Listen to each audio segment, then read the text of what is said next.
SCP-049 Object Class Euclid. Description: SCP-049 is humanoid in appearance, standing at 1.9 meters tall and weighing 95.3 kilograms. However, the Foundation is currently incapable of studying its face and body more fully, as it is covered in what appears to be the garb of the traditional plague doctor from the 15th to 16th century Europe.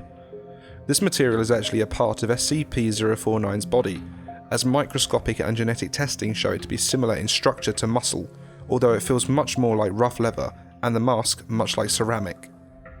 It was originally discovered in England by local police. Mobile Task Force responded to a suspected outbreak of...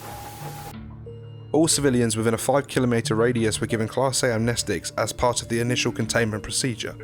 SCP-049 does not speak, redacted. See Addendum A1. Although it seems to understand English perfectly well and is completely docile until it tries to perform surgery. SCP-049's touch is invariably lethal to humans. After contact with SCP-049's hands, the victim, hereafter referred to as SCP-049-2, suffers and dies within moments.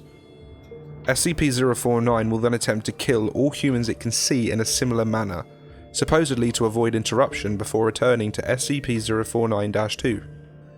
It produces a bag made of containing scalpels, needle thread, and several vials of an as of yet unidentified substance from somewhere within its body.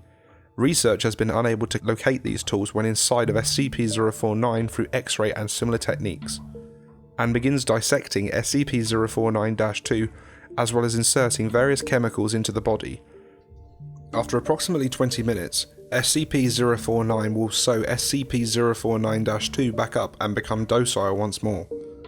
After a period of a few minutes, SCP-049-2 will resume vital signs and appears to reanimate. However, SCP-049-2 seems completely without higher brain functions and will wander aimlessly until it encounters another living human.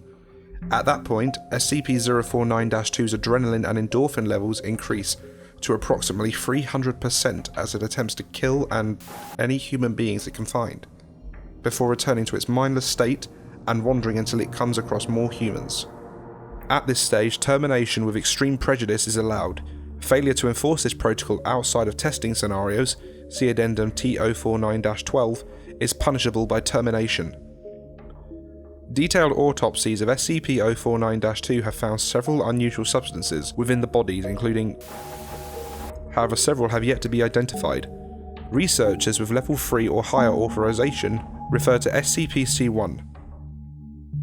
Special Containment Procedures.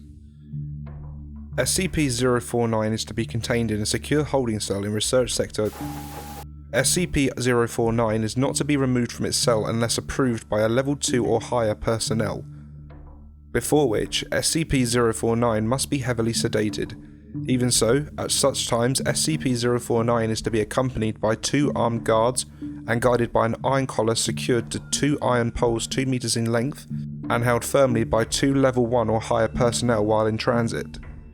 Any experiments performed on SCP-049 are to be conducted inside of specially prepared rooms. See Document 042-D318. SCP-049 cells should be monitored at all times via a security camera. Should any abnormal behaviour occur, Dr. is to be alerted at once. Addendum A1. SCP-049 spoke for the first time today, 6th of December 2000, addressing Dr. A full account of the conversation is attached. Interviewed: SCP-049. Interviewer: Dr. Forward: SCP-049 randomly began speaking with no obvious provocation en route to a testing facility. Dr. was recording notes at the time on a handheld microphone. Irrelevant data has been omitted. What is this place? What? It's a laboratory. A laboratory? It is quite marvelous. I now find it no wonder I've seen so few victims of the disease in here. Yeah, you see, I thought you incapable of speech. I'm somewhat startled you can. Oh my, yes, good sir. I simply prefer not to. Most victims of the disease are quite melancholy and do not react at all well to conversation. I have seen you several times now, and have not detected the disease in you. Therefore, I assume you are also a doctor. Yes, actually. Call me Dr. But what disease are you talking about? Why, good doctor, the great pestilence. What else? The Great Pest? Oh, the plague. Should have seen that coming. But no one here is infected, I can assure you. Oh, good doctor. I can assure you, the pestilence is here, and I can sense it. It is my duty in life to rid the world of it. My cure is most effective. Your cure? Your cure has cost us hundreds of lives. Your cure is faulty. Good doctor. My cure is most effective. SCP-049 lapsed again into silence, and no further attempts to make it speak were effective. Closing statement. We managed to get our test done for that day, trying to figure out what causes it to perform surgery, or more accurately, what it detects as the pestilence. So far, research has shown us there is no correlation between any of the D-Class personnel it has performed surgery on. We're still working on it. Doctor. Addendum C1. Level 3 authorization required. On the 26th of April 2000, SCP-049 managed to break containment. During the roughly 5-minute period in which it was unsupervised, it came in contact with SCP-035. Upon being detained, SCP-049 was very calm and amiable. Since this time, however, SCP-049 has been shown to be much more talkative leading up to and performing surgery. I don't know what 049 and that damn mask talked about, but he seems much happier overall. He no longer seems to simply sit and mope around in his cell. And several staff have claimed to hear him humming old church hymns. In addition, in the moments leading up to performing surgery, he has started talking, apparently trying to comfort his victim, claiming that he is the cure, among other things. The focus of our research has been shifted towards finding out what the hell he and talked about during their little chat.